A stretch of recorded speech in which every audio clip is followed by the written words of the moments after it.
Imagine a future where the skies over Florida light up with rocket launches almost every other day. This vision might soon become a reality, thanks to a recent decision by U.S. regulators. But here's where it gets controversial. What does this mean for the environment, local wildlife, and even neighboring communities? Let's dive into the details. SpaceX has been given the green light to significantly ramp up its launch operations at Cape Canaveral Space Force Station in Florida. This approval comes after federal regulators completed a comprehensive environmental review, clearing the path for SpaceX to potentially more than double its annual Falcon 9 launches. Currently capped at 50 launches per year, the company could now aim for as many as 120 launches annually. But that's not all.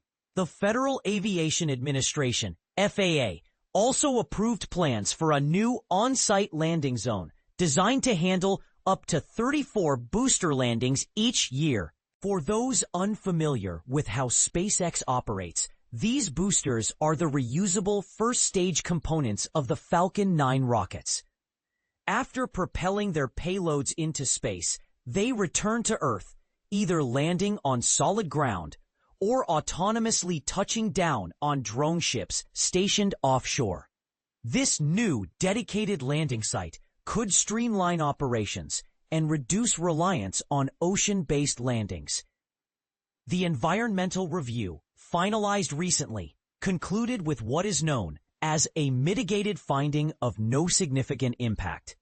In plain terms, this means that while there will be some environmental effects from increased activity, they won't reach levels deemed harmful under federal law, as long as certain protective measures are put in place. So, what exactly are these safeguards? For starters, SpaceX must secure additional environmental permits before constructing any new facilities. They'll also need to install sea turtle-friendly lighting systems to minimize disruptions to nocturnal wildlife.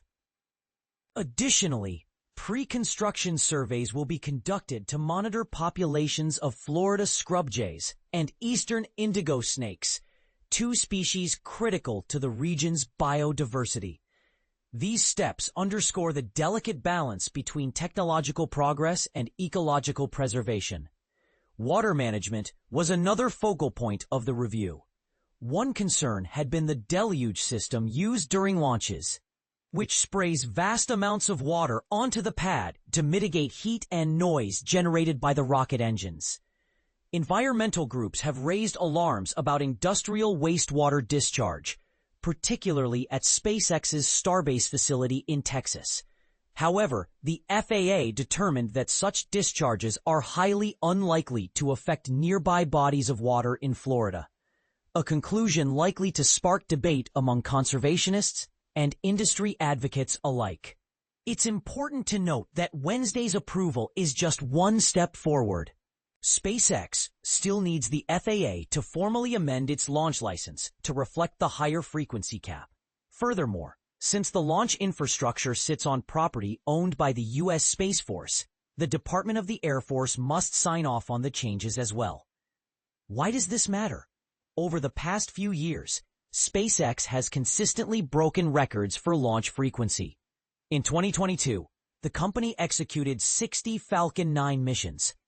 Fast forward to 2024, and that number soared to 132. Even so, demand remains high.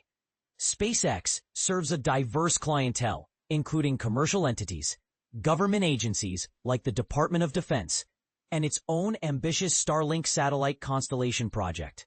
Increasing the number of launches should alleviate scheduling bottlenecks and accelerate mission timelines. Another intriguing aspect is how the new landing zone could enhance efficiency. By reducing dependence on drone ship recoveries, SpaceX may shorten turnaround times for refurbishing and reusing boosters. This advancement aligns perfectly with the company's overarching goal of making space travel more cost-effective and sustainable. This move is part of a larger strategy by SpaceX to boost its operational tempo across multiple locations. On the West Coast, the company aims to conduct as many as 100 Falcon 9 launches annually from Vandenberg Space Force Base in California. Meanwhile, regulators are currently evaluating proposals that would enable an uptick in Starship launches, the colossal rocket designed for lunar and Martian exploration, from both Texas and Florida sites. And this is the part most people miss. What happens when we push the boundaries of innovation without fully understanding the long-term consequences? Should companies like SpaceX bear greater responsibility for mitigating environmental risks? Or do the benefits outweigh the costs? We'd love to hear your thoughts. Share your perspective in the comments below. About the author, Arya Al-Malhoti brings extensive expertise covering the space and defense sectors for TechCrunch. Her previous work includes reporting on public utilities and power grids for California energy markets.